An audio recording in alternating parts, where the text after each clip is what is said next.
ver esto, puedan verlo las veces que se necesita. Ya se está grabando, así que doy la más cordial bienvenida a nuestro hermano Michael Larena, quien va a ser el orador principal. Repito que si hay duda o consulta, hay un WhatsApp que se creó para esta ocasión, donde también está incorporado nuestro hermano Michael, así que él va a poder ver sus preguntas, leer sus preguntas, y usted ahí puede, también él va a responder acá vía Zoom, él va a leer la pregunta para que quede en antecedentes todos los que estamos acá, y él va a responder también vía Zoom, ¿ya? ¿No es así, hermano Michael? Ya, sin más preámbulo entonces, hermanos, comencemos nuestra reunión. Ya antes de comenzar, quiero pedirle a quien me está acompañando, nuestro pastor Santiago Lépez, por favor, le voy a dar el audio para que usted tenga bien orar, hermano, por esto, para que sea de bendición a nuestras vidas. Hermano, por favor, dese el audio usted mismo, ya le envié la solicitud, y por favor, guíenos en una oración. Hermano Santiago Lépez.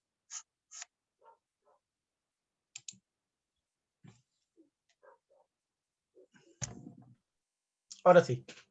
Bien, oramos. Padre bueno, te damos gracias por la oportunidad de conectarnos y ver a varios de nuestros hermanos. Lo que va a exponer nuestro hermano Michael es importante para estar informados, para saber, para enterarnos, ciertamente, de todos los pormenores que las leyes, Señor, nos rigen y qué es lo que tenemos que enfrentar en estas votaciones de este plebiscito. Gracias por reunirnos, por la disposición de nuestro hermano Michael y poder ver y también escuchar a varios de nuestros hermanos. Que tú nos dirijas, que nos enseñes, que nos ayudes a estar atentos y saber responder cada pregunta a nuestros hermanos que en muchos casos, Señor, están interesados en saber más de cómo votar de una manera consciente y bíblica. Padre, muchas gracias. Gracias por tu presencia. Bendice a tus hijos que están conectados, a los que vienen todavía llegando a sus trabajos y que van a estar enterándose y participando también de esta conferencia y taller. Gracias, amado Jesús. Dirígenos en tu nombre. Amén. Amén. Amén.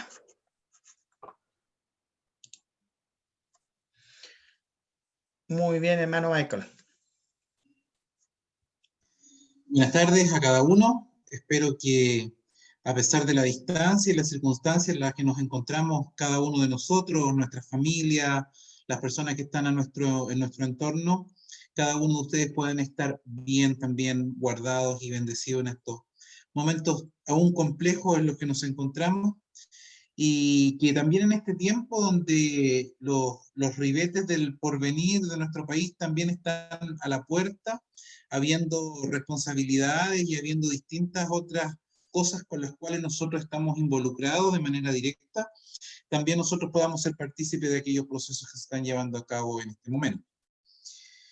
Primero, contarles algunos detalles.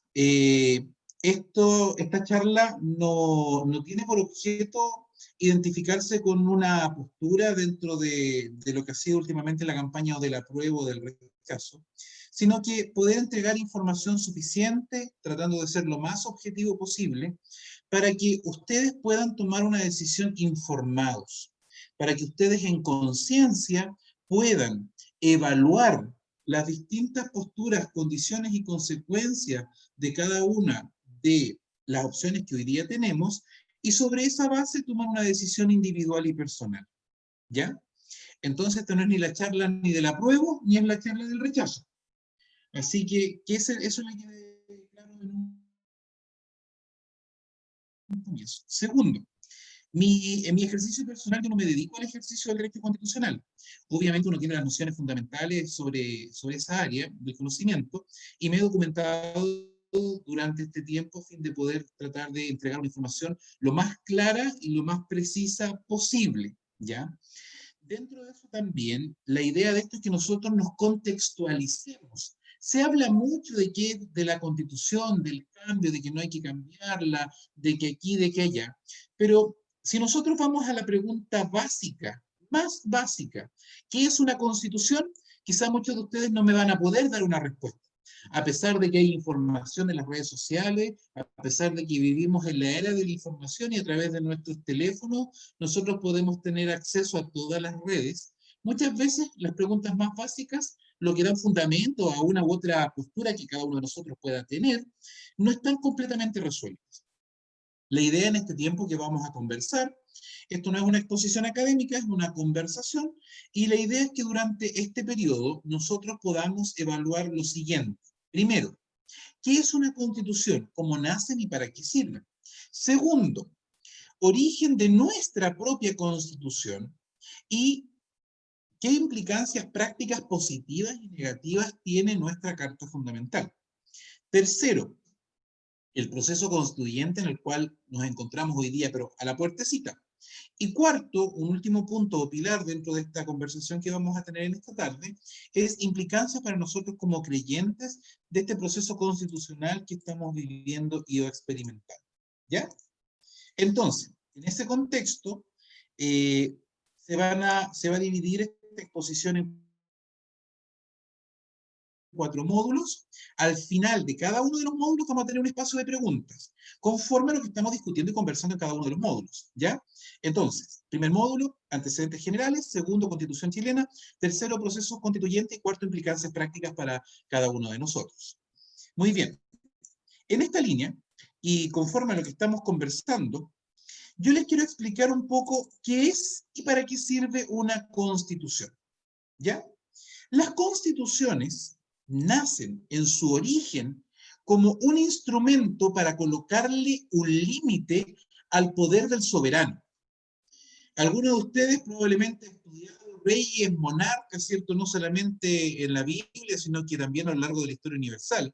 Y en general, en el grueso de la historia, las personas que ejercían una autoridad política o una autoridad civil en este aspecto, ya sea bajo el nombre de rey, emperador, sultán, tenían un poder absoluto sobre sus súbditos. Y cuando digo poder absoluto, no solamente me refiero a un poder para gobernar, sino que un poder ¿sobre qué? Sobre la vida, sobre los bienes, sobre todos los aspectos de la vida de sus súbditos. Entonces, en determinado momento de la historia, ¿qué es lo que ocurre? Ocurre que un grupo de nobles, esto no, obviamente no nace en el pueblo, sino que en personas que tenían cierto acceso al soberano, y le dicen al rey: necesitamos que usted nos garantice algo mínimo, mínimo, mínimo, mínimo. Que usted nos garantice que usted como soberano no nos va a quitar la vida arbitrariamente. Así parte todo. Como un límite al poder absoluto del rey o del soberano para poder quitarle la vida a sus súbditos. Ustedes me dirán hoy día, pero ¿cómo esto es posible? Pero bueno, tenemos que entender el contexto en que se da todo esto. Los reyes y los emperadores eran autoridades con poder absoluto, y por lo tanto, en ese momento, lo que ellos buscaban garantizar fue lo más básico: la vida. Entonces, dentro de lo que nosotros podríamos llamar o considerar la primera constitución, el rey establece que cuando él quiera quitarle la vida a un ciudadano, va a tener que someter a este ciudadano a un procedimiento judicial, donde el resultado de ese procedimiento pueda ser que pierda la vida. Pero en principio no es una decisión arbitraria y única del soberano. Luego, con el paso del tiempo, va evolucionando la sociedad y probablemente perdemos la noción de soberano y empieza a generarse nuestra noción actual, que es nuestra noción de Estado. Por lo tanto, nosotros podríamos definir conceptualmente una constitución, primero y en su origen, como un límite al poder del Estado sobre el ciudadano. ¿Entienden? Por lo tanto, lo que hace la constitución es tirar la raya. Desde aquí para allá usted se puede meter y desde aquí para acá usted no se puede meter. Con el transcurso del tiempo, el paso de los años, la evolución de las sociedades, fueron incorporándose distintos derechos o distintos límites al poder del Estado. La vida, la integridad física y psíquica, no sé, después vamos evolucionando a otros conceptos como la libertad religiosa, libertad de conciencia. ¿Se dan cuenta que se va de lo fundamental a lo menos fundamental? Y dentro de lo menos fundamental vamos estableciendo otros derechos nuevos, como los que se están dando en el último tiempo, como vivir en un medio ambiente libre de contaminación y otros más. Entonces, conceptualmente, la Constitución viene a ser este límite al poder del Estado. Muchas personas creen que la Constitución es una ley como cualquier otra, y eso no es así. La Constitución es la ley de las leyes. Es la más importante de todas las leyes que existen en un ordenamiento jurídico. Por lo tanto, existe un principio legal que es el principio de primacía de la Constitución. ¿Eso qué quiere decir? La Constitución está arriba y desde la Constitución todas las demás normas se deben ajustar aquí a esta ley fundamental. Por lo tanto, las leyes que están hacia abajo siempre deben ajustarse a la Constitución. ¿Ya? La Constitución es la norma fundamental. Otra cosa que nosotros también tenemos que considerar es que en general las constituciones no son descriptivas. ¿Ya? Me explico. ¿Qué quiere decir eso? La Constitución no establece cómo funcionan las cosas. No. Lo normal y estructuralmente hablando, la Constitución es un marco dentro del cual todos nos movemos. Por lo tanto, lo que hace la Constitución es establecer los límites generales, ¿ya? Y cuando me refiero a límites generales, y este ejemplo ya lo he usado en otras ocasiones, es como cuando nosotros tenemos una propiedad. ¿Qué es lo primero que uno hace? Antes de pensar en construir, antes de pensar en ponerle agua, antes de pensar en ponerle luz, lo primero que uno hace es marcar dónde uno parte y dónde uno termina, ¿cierto? Y después le hace un buen cerco. ¿Para qué? Para decir, de aquí para adentro yo mando y de aquí para afuera, bueno, al que le corresponda su derecho, ¿cierto? Conforme a lo legal. Entonces, ¿qué es lo que ocurre? Las constituciones funcionan de esa manera. Funcionan como el límite, la cancha, el marco teórico dentro del cual todos nos movemos. Entonces, nuestra Constitución y las constituciones en general sirven para establecer la regla estructural, ¿ya? Lo que marca el área. Pero en general, las constituciones no establecen las condiciones cómo se juega, solo establecen lo fundamental, lo primordial, lo más básico. Entonces, como las constituciones establecen lo más básico, si usted revisa y lee nuestra Constitución, usted se va a dar cuenta que, por ejemplo, la Constitución habla de algunos órganos del Estado, establece las funciones más mínimas, establece los requisitos más básicos y luego de eso, en general, no hace un detalle pormenorizado de estos órganos. Entonces, la Constitución sirve como un límite, como un poder del ciudadano contra el Estado, sirve para delimitar la cancha dentro de la cual todos jugamos, ciudadanos con ciudadanos, ciudadanos con el Estado, estados con instituciones. Entonces, para eso sirve fundamentalmente una constitución. Es la norma más importante, es la norma básica y es la norma que nos da, por decirlo así, la estructura dentro del ordenamiento jurídico que nosotros hoy día tenemos. ¿Alguien quisiera hacer alguna consulta respecto de esta primera parte? Es decir, sobre qué es una constitución y para qué sirve, está la oportunidad para que lo puedan hacer. Recuerdo a nuestros invitados que las consultas, dudas se van al WhatsApp que se ha creado para esta ocasión. ¿Ya? Es un WhatsApp ad hoc. Si alguien tiene dudas, lo puede escribir ahí. El hermano Michael está escrito también en ese WhatsApp y puede leer sus preguntas. Sí.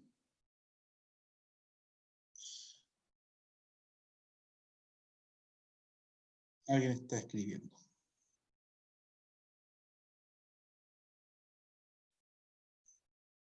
Bueno, complementemos algunos puntos. Las constituciones en general pueden ser de distintos tipos, conforme al ordenamiento jurídico que existe en cada sociedad. Aunque ustedes no lo crean, hay países que no tienen constitución escrita. Hay países que tienen constituciones muy rígidas, como la Constitución de los Estados Unidos. Probablemente ustedes ven las películas y está esa famosa imagen de la Constitución de Estados Unidos enmarcada, y ustedes dicen, pero ¿tienen la misma Constitución desde finales de 1700? Sí, efectivamente tienen la misma constitución, y la cual ha sufrido pero mínimos cambios. Entonces, existen otros países como Chile, donde han existido muchas constituciones, desde lo que históricamente se le llama los ensayos constitucionales, hasta distintos experimentos como una constitución federal en Chile, una constitución moralista en Chile. Nuestros antecedentes más cercanos son la Constitución de 1925 y luego la Constitución actual que tenemos hoy día, la Constitución de 1980. Pero en general, cada país, conforme a su ordenamiento jurídico, también va estableciendo y va determinando cómo se estructura jurídicamente y obviamente dentro de eso, cuáles son las atribuciones o las normativas que están dentro de la Constitución. Pregunta, me aparece acá. ¿Es una nueva constitución o es una reforma? Comenzar de cero. Ya, no obstante que esa pregunta va para el siguiente bloque, lo vamos a responder igual, ¿ya? Dentro del proceso que nosotros estamos iniciando, se estableció y se dictó la ley 21.200 el 24 de diciembre del año 2019. Por la cual se agregaron artículos a la Constitución que permiten reemplazarla completamente, ¿ya? Todo el proceso constitucional que nosotros estamos viviendo se hizo mediante una modificación de la Constitución actual para que la Constitución actual permitiese llevar a cabo lo que se está haciendo hoy día, porque antiguamente no lo permitía. Por lo tanto, en el origen es una reforma, pero en la forma es una nueva Constitución. ¿Hay alguna otra consulta sobre ese respecto? O pasamos al segundo punto.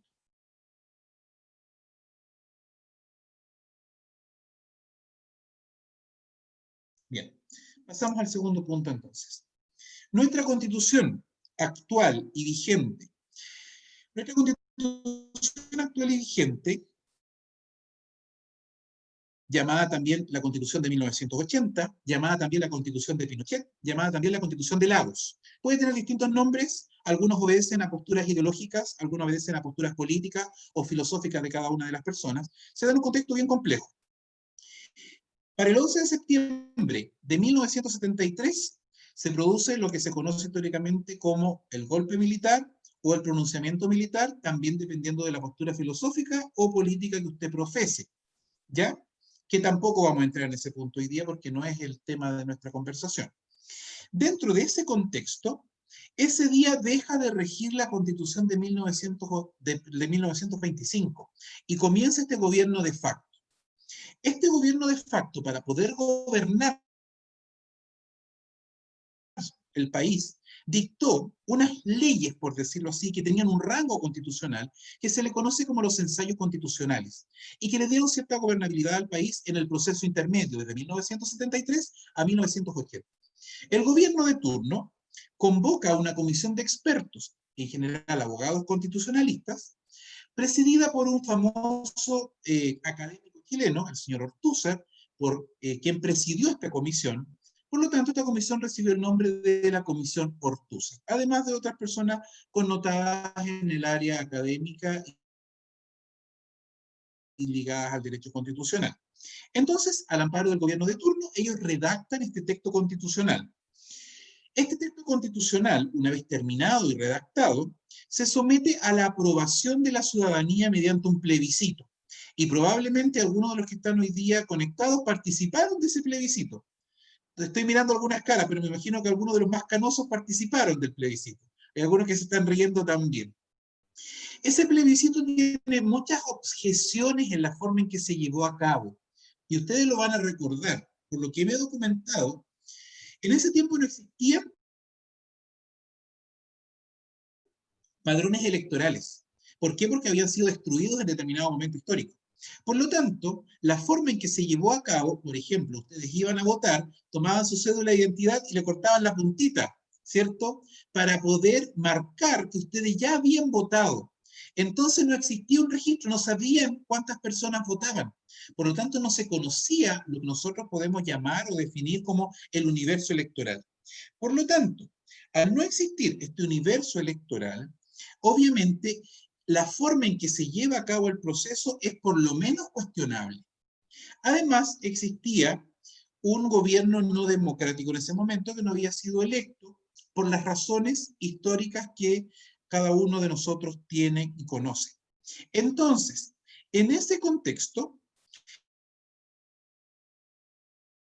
se da esta aprobación a la Constitución, y recuerdo los registros de ese tiempo, y el gobierno de turno fue aprobada por una amplia mayoría. Ahora, la Constitución del 80, no obstante haber sido aprobada el año 80, haberse hecho una ceremonia solemne para poder promulgar su vigencia, no entró a regir de pleno sino hasta 1990, con lo que se conoce como la vuelta a la democracia. Desde ese momento la Constitución empieza a regir plenamente.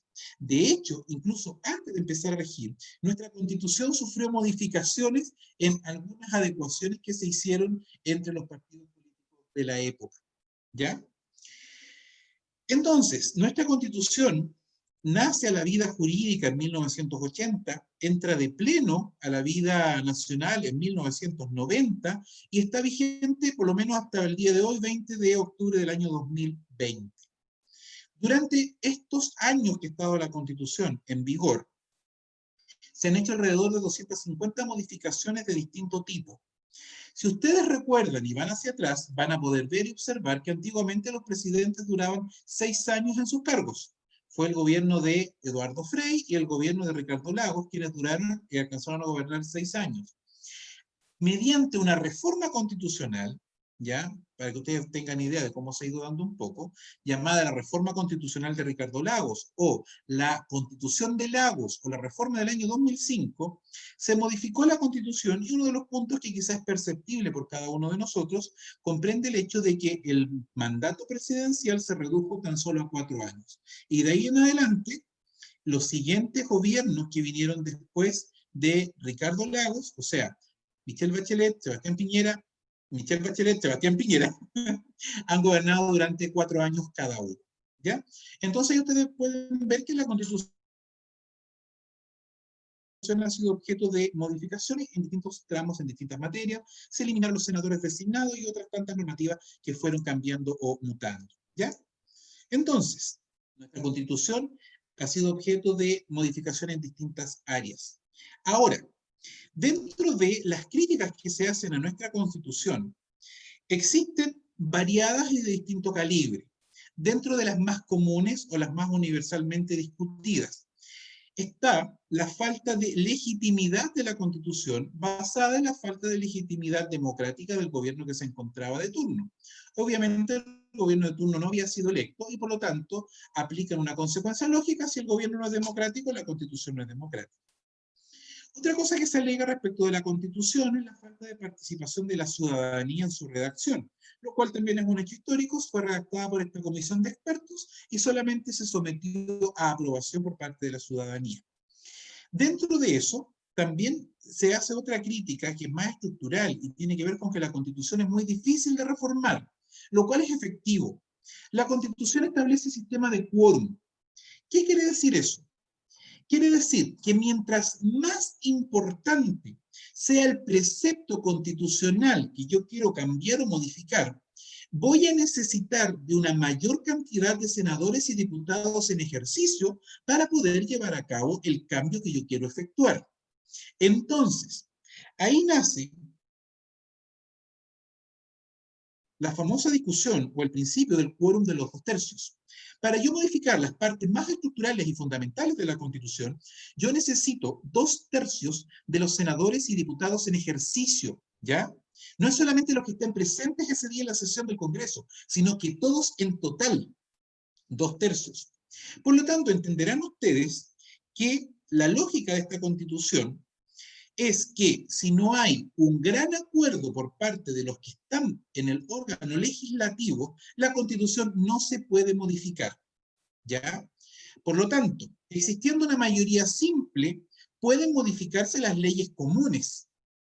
Pero para modificar la Constitución, aún cuando un sector político tenga una mayoría en el Congreso, no lo puede hacer, porque va a necesitar de una mayoría calificada, de una mayoría especial, y esta mayoría en general son 2/3 para las normas más fundamentales. Por lo tanto, esto obedece a una lógica. Obedece a la siguiente lógica, que si la sociedad quiere dar un cambio de timón, la sociedad quiere cambiar un elemento estructural, se requiere un acuerdo de la gran mayoría de los sectores de nuestra sociedad que se entienden representados en los órganos llamados Cámara de Diputados y Senado. Eso es la lógica, ¿ya? Sobre eso se estructura. También existen famosas declaraciones de algunos miembros de la comisión redactora, como Jaime Guzmán, que dijo que la lógica de la Constitución era que independiente de quién gobernase, no pudiesen dar los cambios necesarios, sino que se rigiesen conforme a lo que hubieran designado los que redactaron la Constitución. Puede ser una postura filosófica interesante, pero en la práctica vemos que cuando los políticos se han puesto de acuerdo sobre algunos temas, han podido hacer reformas y han podido hacer modificaciones. Y también existen elementos súper claros donde muchos sectores políticos han bloqueado, por decirlo de alguna manera, ciertas modificaciones a la Constitución porque se requiere un quórum alto y ellos no han facilitado sus votos para poder llevar a cabo ese proceso.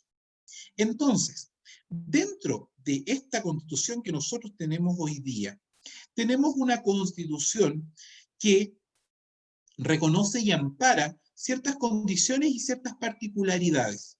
Y en lo que atañe a nosotros como creyentes, quizás el punto más importante es el punto de la libertad de conciencia o la libertad de creencias, ¿ya? Nuestra Constitución en su artículo 19 da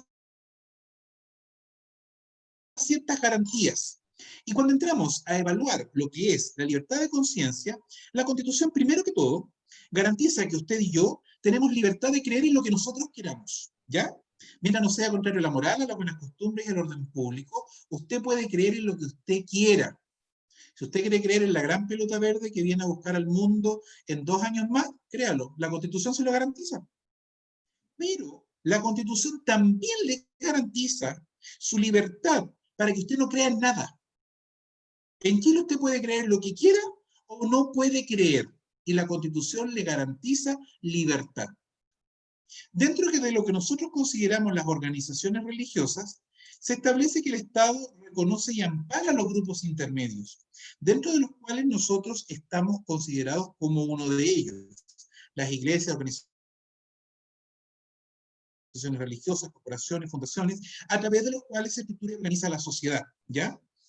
La Constitución le garantiza a todas estas instituciones la libertad de abrir los lugares de culto, de estudio, de difusión que cada uno quiera.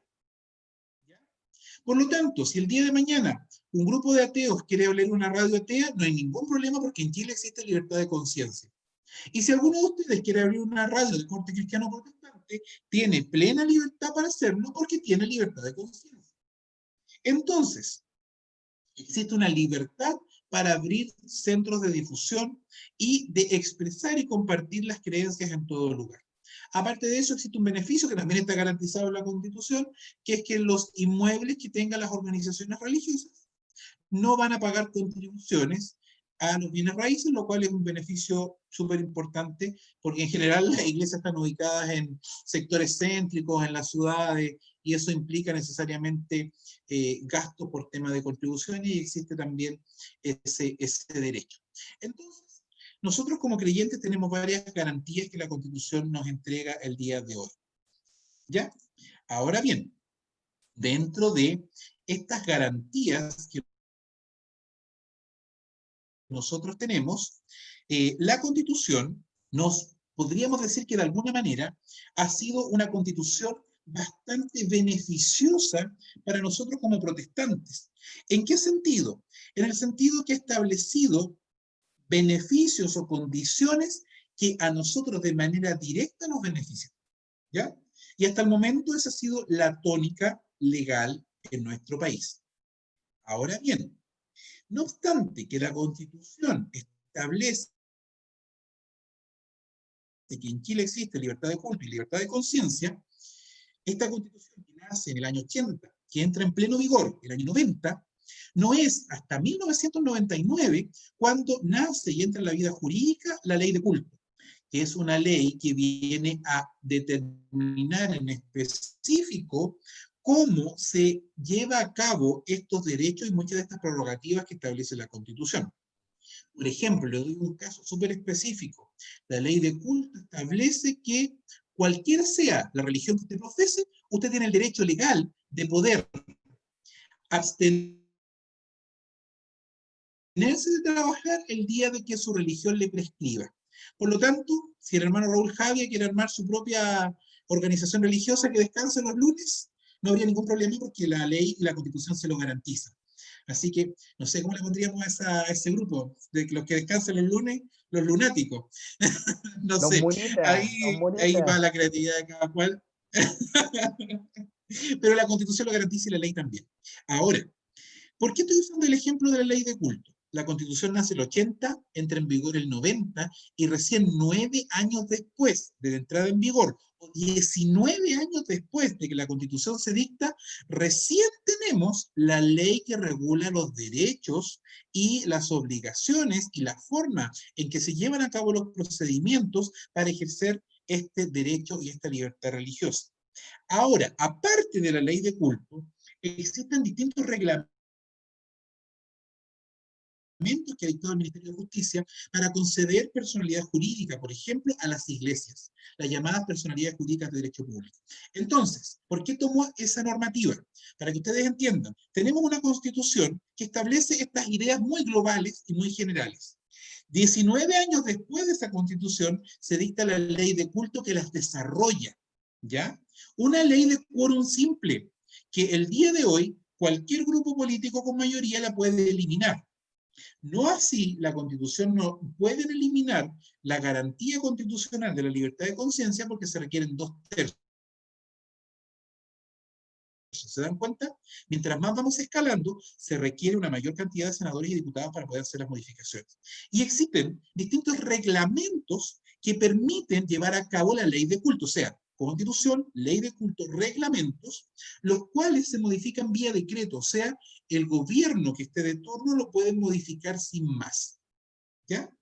Y así se va estructurando el sistema jurídico, Constitución, los distintos tipos de leyes, reglamentos, decretos, normativas, hasta las directrices legales de menor valor o de menor rango. Y si ustedes se dan cuenta, mientras más alto el rango, se requiere una mayor cantidad de votos o de quórum o de personas que lo aprueben, y mientras menor el rango, es menor el control o los requisitos que estos tienen para ser modificados.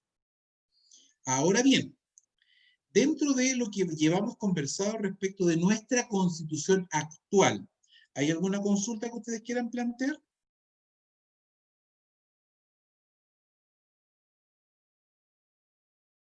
Para que lo vayan planteando a través del chat.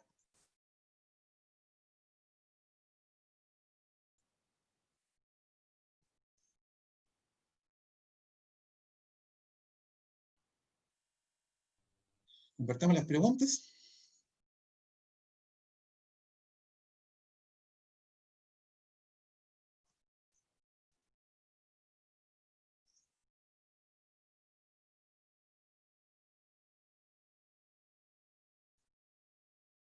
Parece que no tenemos preguntas.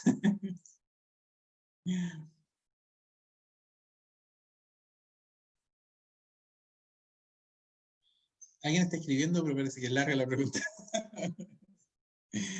Hermano Santiago, parece que el que está...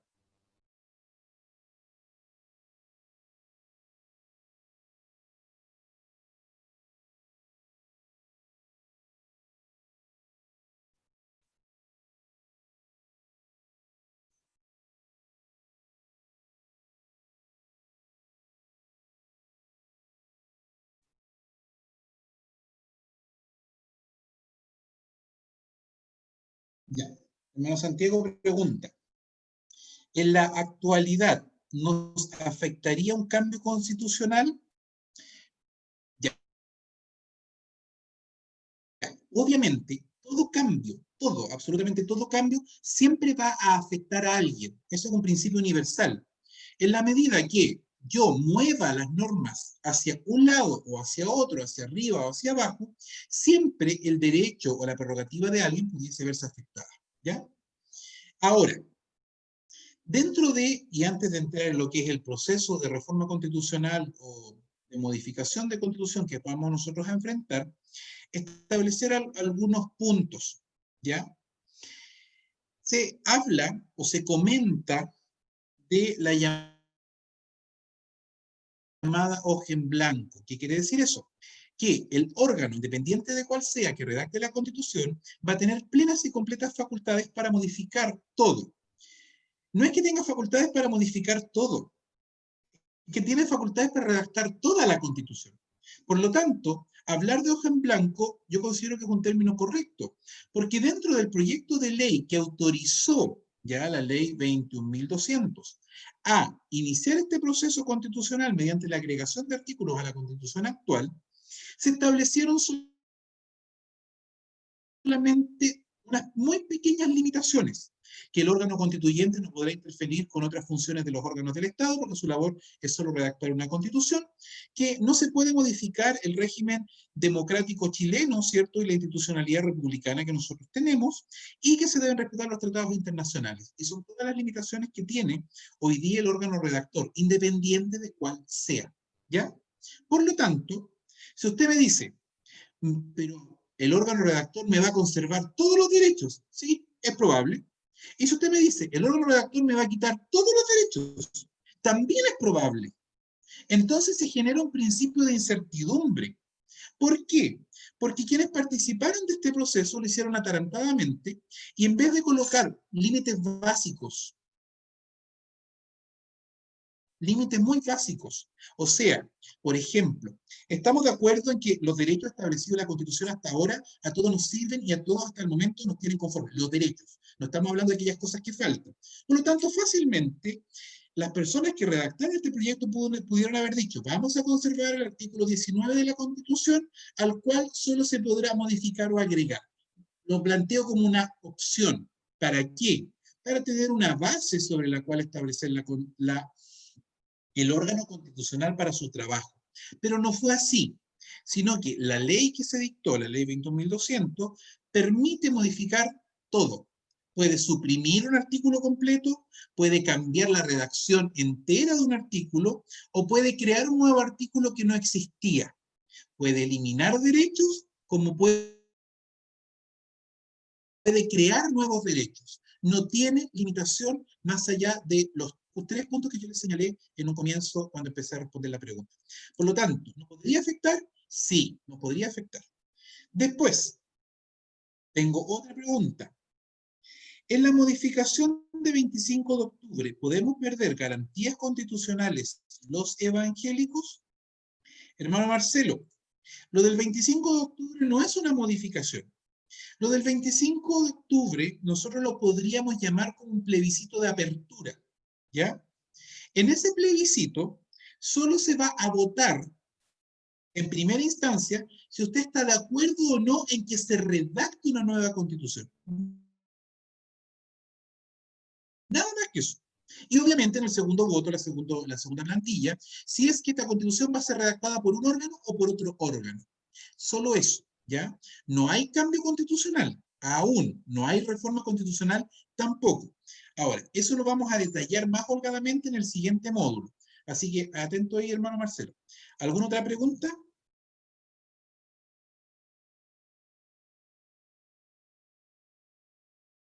Ya. Si ganara el apruebo y sobre la hoja en blanco, ¿es necesario que deba basarse en constituciones anteriores a nivel estructural? Ya, Álvaro, eso también lo vamos a responder en el siguiente módulo, porque estamos entrando en preguntas sobre el proceso constituyente, ¿ya? Estamos en el módulo sobre nuestra constitución actual. Así que las preguntas ahora son enfocadas a la constitución actual. Después pasamos al otro módulo, porque durante la exposición también yo creo que se van a resolver varias dudas. ¿Hay alguna otra consulta sobre la actual constitución?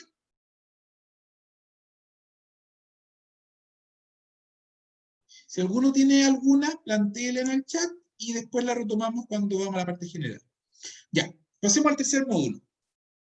El proceso constituyente, que parte con el llamado Acuerdo por la Paz. No sé si ustedes vieron por televisión a todos los presidentes de los partidos políticos, algunos más alegres, otros más tristes, con lo que se había firmado. Y se acordó, esto fue un acuerdo transversal, de modificar primero la Constitución actual. Modificar nuestra actual Constitución, agregando o quitando ciertas normas, para que se permitiese un reemplazo completo de la Constitución. Por lo tanto, lo que le respondía adelante al pastor Lépez, en el sentido de que, mediante una reforma constitucional, Ley 21.200, dictada el día 24 de diciembre del año 2019, se permitió que la Constitución fuera modificada de manera íntegra, ¿ya? Y eso hoy día es ley vigente. Entonces, esta ley 21.200 contempla un procedimiento. Ese procedimiento parte primero con la dictación de la propia ley. Se inicia de manera más formal con lo que va a haber este domingo 25 de octubre, que es la votación del apruebo o rechazo. ¿Apruebo o rechazo qué? Apruebo que se redacte una nueva constitución, que se redacte, atención a esa palabra, que se redacte, no que se cambie la constitución, que se redacte una nueva. Esa constitución no entra en vigor, solo que yo autorizo a que se redacte. O yo rechazo que se redacte una nueva constitución, ¿ya? Ese es el primer padrón o la primera papeleta en la que ustedes tienen que votar. ¿Estoy de acuerdo en que se redacte una nueva constitución? Estoy en contra de que se redacte una nueva constitución, ¿ya? Y después viene una segunda papeleta, que es en la cual usted vota por el órgano que va a redactar esta constitución para el caso de que la opción apruebo gane, ¿ya? Y ahí tenemos dos opciones, una convención constitucional que establece que todos los miembros de esa convención van a ser electos, y segundo, una convención mixta constitucional que establece que la mitad de los miembros son electos por votación y la otra mitad van a ser parlamentarios en ejercicio actualmente, ¿ya?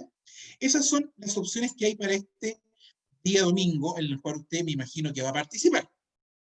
Entonces, este proceso abre o cierra la posibilidad a redactar una nueva constitución.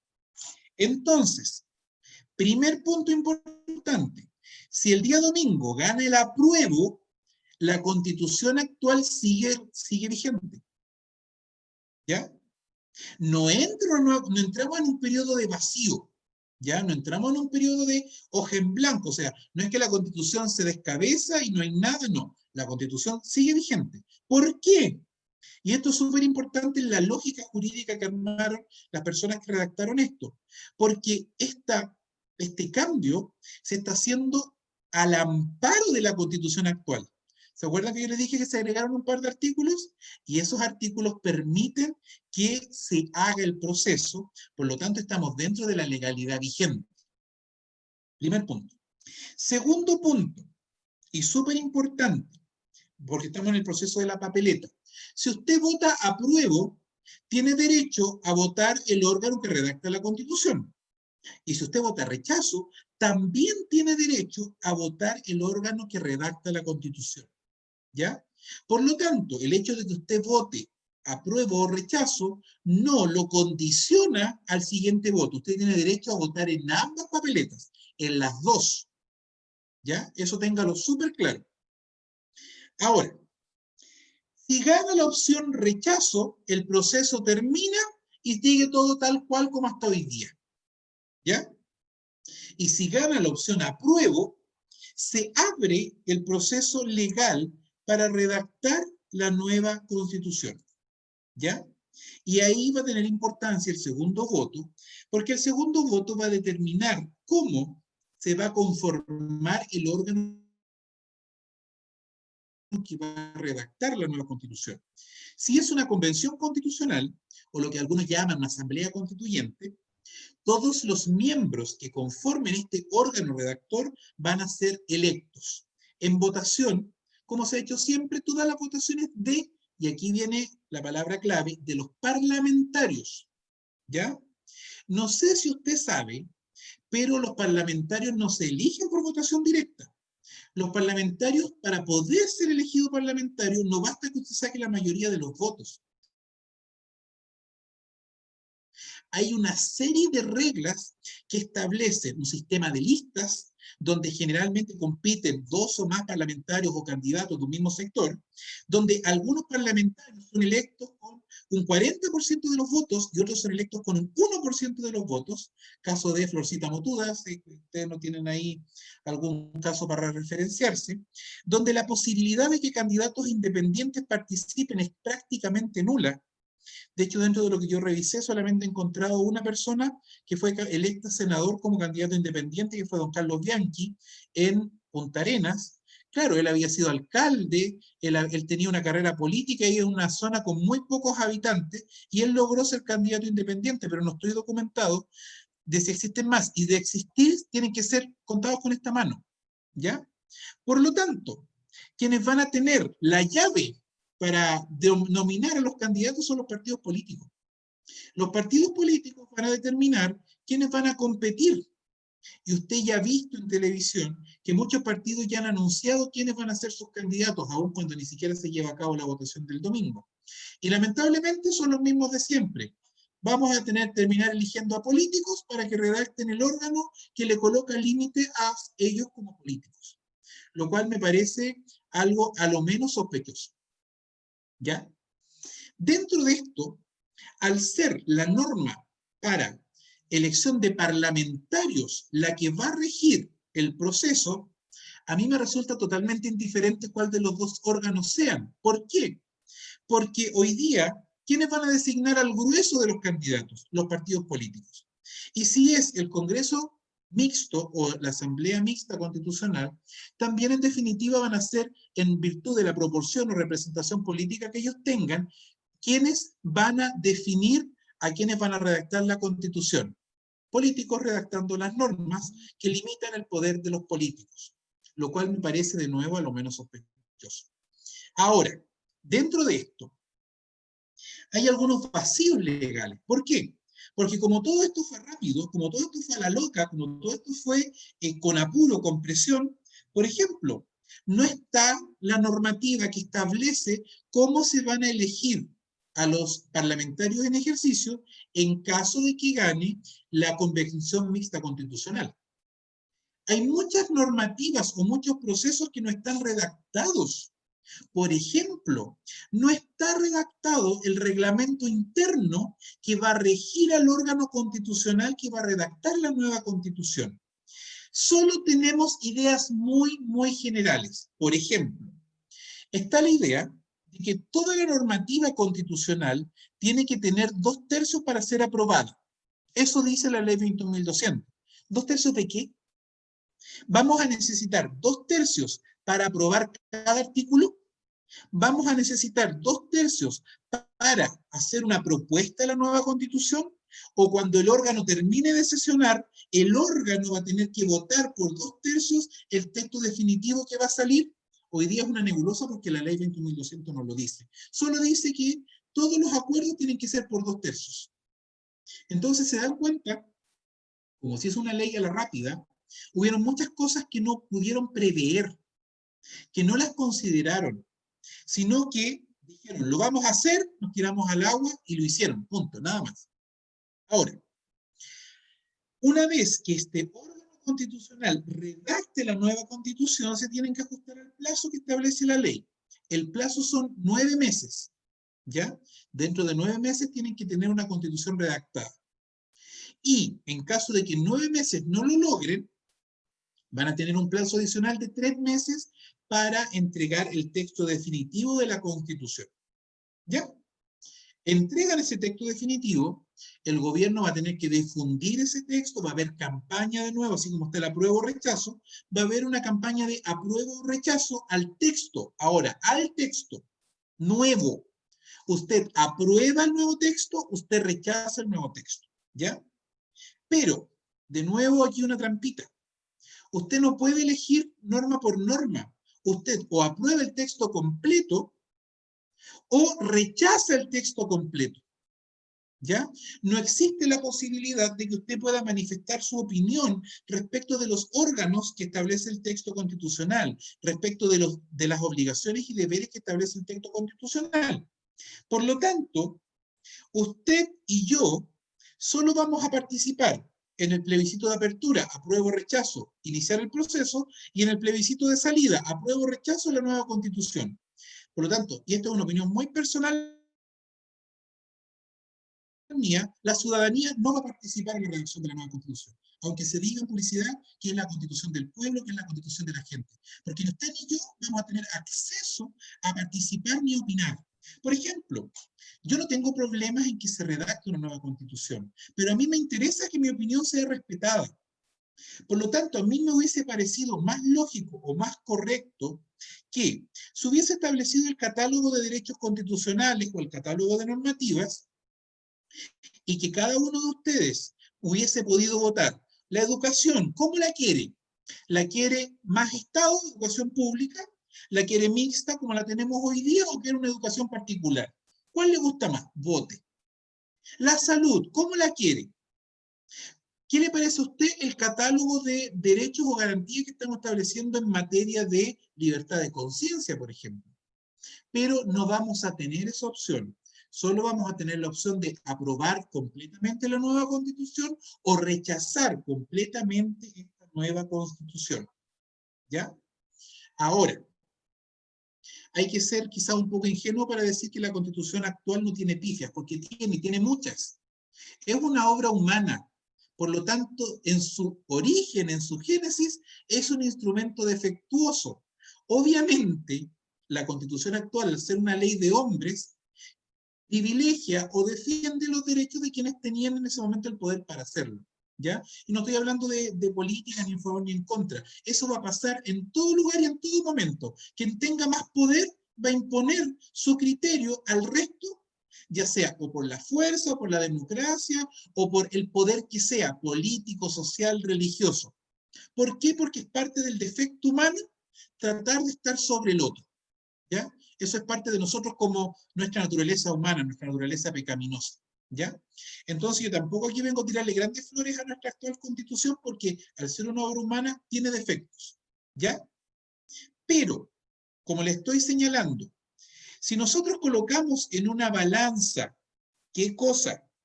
La incertidumbre versus lo que nosotros hoy día tenemos como base, yo considero que lo que tenemos como base es una base bastante sensata y bastante sobria. ¿Ya? ¿Se necesitan cambios? Sí, se necesitan. Hay que hacer reformas, muchísimas, muchísimas.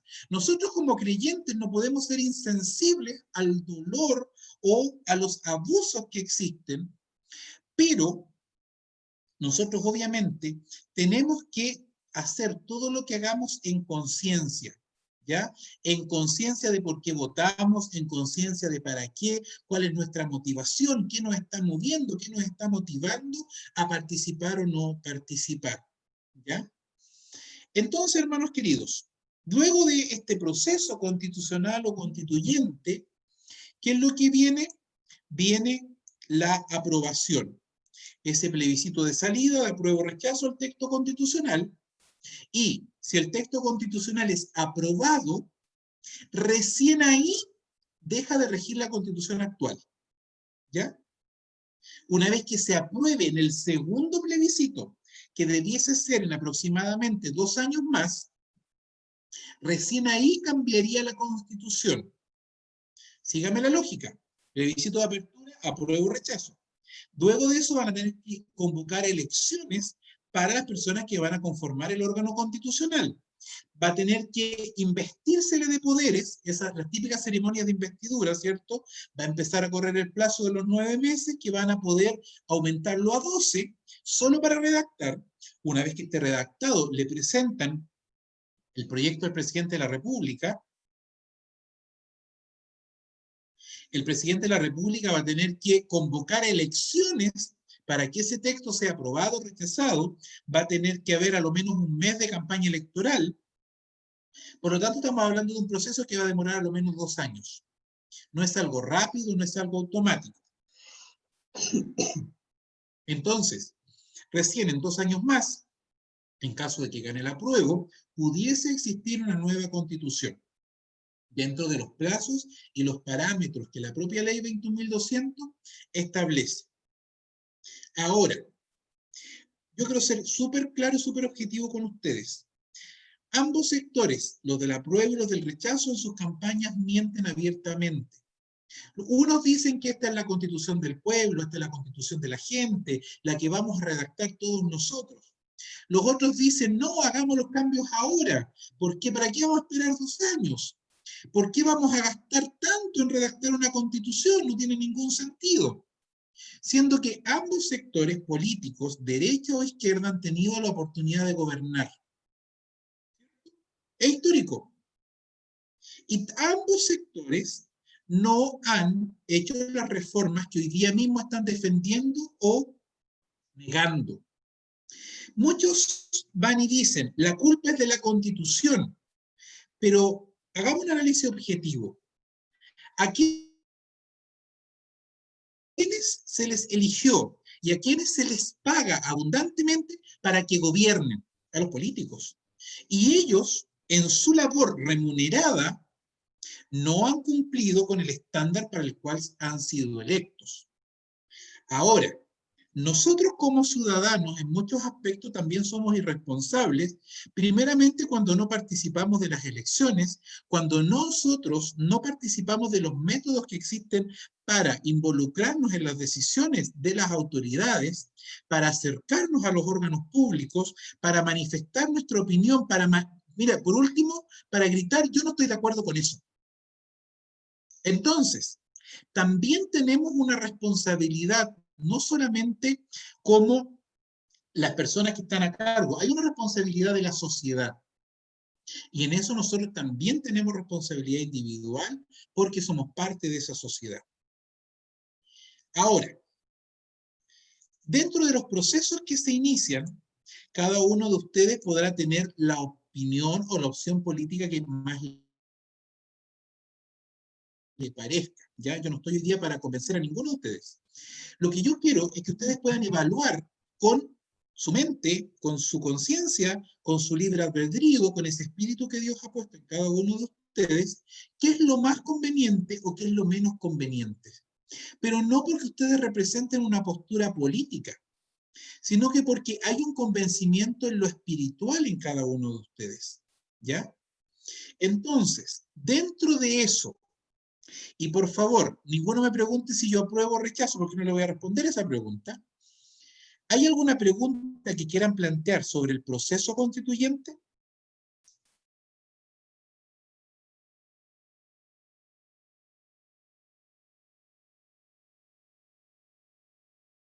Estamos abiertos a escuchar sus preguntas y a poder responderlas.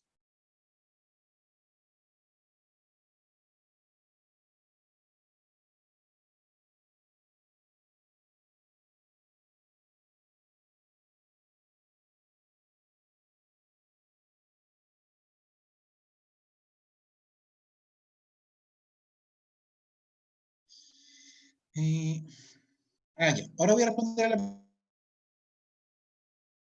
pregunta de Álvaro que había quedado dando bote delante. Si gana el apruebo y sobre la hoja en blanco, ¿es necesario que deba basarse en las constituciones anteriores? Álvaro, no es necesario. ¿Por qué? Porque el órgano constitucional, independiente de cuál sea, tiene plenas facultades para redactar como mejor le parezca. El único límite que tienen son estos 3 que les señalé al comienzo y el tema del quórum, que tienen que ser aprobados los preceptos por 2/3. No tenemos otro límite. Ahora, hay razones lógicas que a nosotros nos permiten concluir que obviamente van a respetar ciertos principios básicos, ¿ya? Obviamente no nos van a quitar el derecho a la vida, porque eso es universal. Obviamente se van a respetar ciertas formas de gobierno. Chile es una democracia, ¿cierto? No es una oligarquía. Chile no tiene rey, sino que, ¿cierto? Nosotros elegimos nuestras autoridades, somos un Estado unitario, no somos un Estado federal, que me imagino que en eso en general no hay controversia, ¿ya? Y quizás es parte de la tradición constitucional que nosotros heredamos. Pero más allá, y se lo dije expresamente delante, no hay ningún límite en cuanto a lo que puedan hacer o a lo que pueda quitar el nuevo órgano constitucional. Ya. Otra pregunta. ¿No hay forma de que si gana la opción apruebo, los políticos queden fuera de la redacción de la nueva Constitución? No, no hay forma porque ya está la ley. Y desde el momento que nosotros participemos o no participemos, ya está el mecanismo para. Alguien me preguntaba qué opción me hubiera puesto yo. A mí me hubiera parecido una opción súper interesante que cada comuna hubiera elegido a un representante, como una grande, como una chica, todos valen lo mismo. Y el que sacó más votos fue electo, punto. Sea político, ciudadano, no ciudadano, mayor, menor, me da lo mismo. Pero que hubiera sido con un criterio general. En cambio, el criterio que se estableció es el que yo les señalé. Todos los miembros van a ser electos conforme a la norma de elección de parlamentarios. Por lo tanto, hay que aplicar la norma que todos ya conocemos, no es una norma nueva. Algunos quizás dirán, hecha la ley, está la trampa, puede que aplique bien ese dicho en esta discusión. ¿Alguna otra pregunta de respecto al proceso constitucional?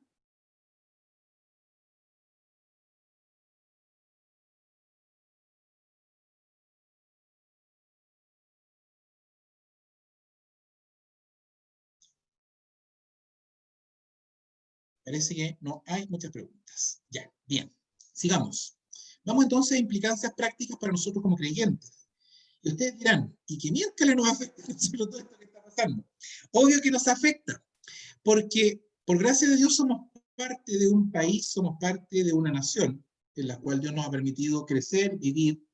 No sé si alguno de los que escuchan son extranjeros, hermano Curtis. Pero dentro de ese contexto, vivimos en un país donde cada uno de nosotros puede ejercer su derecho a voto. En otros países no está ese derecho, ¿ya? Por lo tanto, no vamos a mencionar esos países. Pero en el que estamos hoy, tenemos el derecho de hacerlo. Y hermanos queridos, el Señor le ha dado a usted libertad, le ha dado conciencia, le ha dado un espíritu que le permite discernir. Úselos. No compre la publicidad ni de un bando ni del otro. Usted tiene que analizar las cosas conforme a la Escritura. Colóquese los lentes de la Escritura y evalúe lo que le están ofreciendo. Y sobre eso tome una decisión. No se olvide, hermano, hermana querida que están escuchando, que cuando ustedes ejerzan un voto, independiente de cuál sea, es una manera de manifestar su testimonio. Ustedes pueden decir, no, es que lo político es una cosa, lo religioso es otra. Yo no estoy hablando de religión, estoy hablando de convicciones. Aquí yo no estoy hablando de que usted se identifique como Unión de Centros Bíblicos o el nombre que usted le quiera poner a su cartel afuera. Estamos hablando de convicciones universales. Y esas convicciones deberían motivar su actuar. ¿Qué principio bíblico está aquí manifiesto? ¿Qué principio bíblico estoy vulnerando? ¿Y por qué es importante que usted haga ese análisis? Porque cuando usted esté frente a la papeleta el día domingo, yo quiero que usted, antes de votar, mire esa papeleta y vote. La opción que yo voy a marcar, ¿glorifica a Dios o no lo glorifica? Y sobre esa reflexión, usted marque el voto que corresponde. Hermano querido, no olvide que el voto es el ejercicio del libre albedrío que el Señor le ha dado a usted. Por lo tanto, sobre el ejercicio de ese libre albedrío usted va a tener que rendir cuenta, no a mí, no a su pastor, no al que esté en la puerta. Usted le va a tener que rendir cuenta personalmente al Señor de las cosas que hizo, las que no hizo, y la motivación que había para poder llevar a cabo esas cosas. Por lo tanto, evalúe su motivación antes de votar. Otra cosa importante, hay un principio bíblico que no debemos olvidar, y es que independiente de que gane o no gane la Constitución, de que la Constitución cambie, de que, no sé, ocurra algún otro hecho imprevisible a futuro, hay un principio bíblico que es el principio de obediencia a la autoridad constituida. Y eso no lo tenemos que olvidar. Sea una autoridad favorable a nosotros o sea una autoridad contraria a nosotros. Existe otro principio bíblico que usted tampoco debe olvidar. Ore por sus autoridades. Ore por quienes se encuentran hoy en dignidad, ore por el presidente, ore por los parlamentarios. Le guste o no le guste lo que ellos estén haciendo. Ore por las personas que van a ir a votar el domingo. Si es que gane el apruebo, ore por las personas que van a redactar la Constitución. Es su obligación. Es su obligación. Usted debe hacerlo. Dentro de los principios bíblicos que nosotros tampoco no podemos olvidar, es que independiente de si gana el apruebo, gana el rechazo, si hay o no cambio de constitución, usted va a tener que seguir proclamando el evangelio donde se encuentre, bajo las condiciones que se encuentre. No es la constitución la que le autoriza a hacerlo o no hacerlo, es Dios quien se lo manda.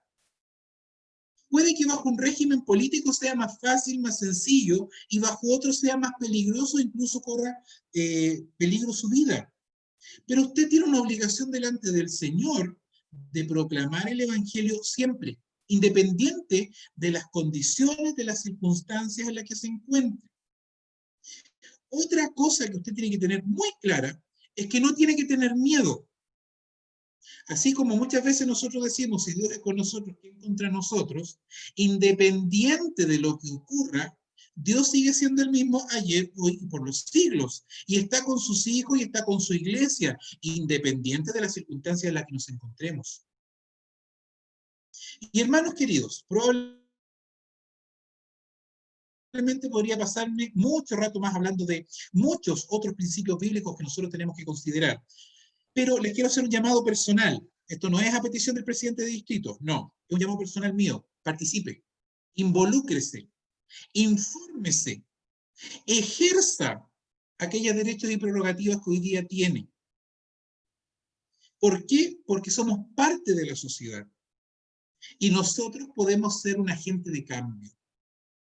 Que nuestro testimonio no sea solamente una proclama con una pancarta, sino que se note y se haga notar en los procesos en los cuales nosotros podemos involucrarnos como creyentes. Les animo y les invito a que vayan, que tomen todos los resguardos que sean necesarios y que participen. Y que no dejen de lado la opción que tienen hoy día de hacerse parte de este proceso. Tengo otra pregunta. Consulta. ¿Es aceptable el día de hoy que un creyente participe en un partido político? Hermano Santiago, no es el motivo de la charla, así que eso, si quiere, lo conversamos por internet. Eso da para otra discusión. ¿Hay alguna otra pregunta?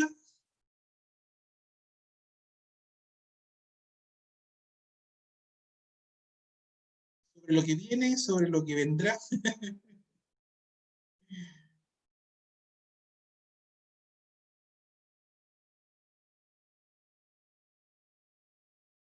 ¿No? ¿No tenemos más consulta? Bien. Entonces le damos el pase a nuestro hermano Marcelo para que pueda cerrar este ciclo, esta pequeña conversación que hemos tenido respecto del proceso en el cual estamos nosotros como país y como nación. Bien, quisiera dar las gracias a todos los participantes, comentarles que esto está siendo grabado, después yo voy a subir el link para que usted pueda descargar, si así lo desea, esta conversación, y también comentar que nuestro hermano Michael también va a quedar, digamos, atento a cualquier duda o consulta que pueda surgir a posterior, ya con respecto a los temas que hemos tratado, ya, así es que darle las gracias a cada uno de ustedes, hermanos. Tenemos también ahora más información, de verdad yo lo aprecio mucho porque no tenía muy claro, ahora sí ya lo tengo más claro. Y agradecer también al Señor por Michael, agradecer también al Señor por ustedes, por el interés que han mostrado y también, bueno, yo creo que en todo hemos de glorificar al Señor, esa es la base de cualquier creyente. Haga lo que haga, hay que preguntar si el Señor se lleva la gloria o no. No sé por último si alguien quisiera hacer alguna consulta, alguna pregunta para ya ir cerrando el ciclo. ¿No? Muy bien. Entonces, no veo ninguna manito arriba. Pastora, muchas gracias. Ya. Ya, las gratitudes. Gracias, Pastor Álvaro. Gracias también por esas palabras. Es muy bueno también reconocer delante del Señor a aquellos que también nos pueden ayudar y nos presiden en cierta forma. Así que gracias, hermano. Insisto, cualquier otra consulta, el hermano Michael puede también contestar algunas cosas. Ahí con el hermano Santiago yo creo que van a hablar de los partidos políticos y las afiliaciones, ahí, ¿verdad? Pero en privado, porque eso, claro, por teléfono es otro tema. Así que muchas gracias, hermanos. Voy a dejar de grabar en este momento.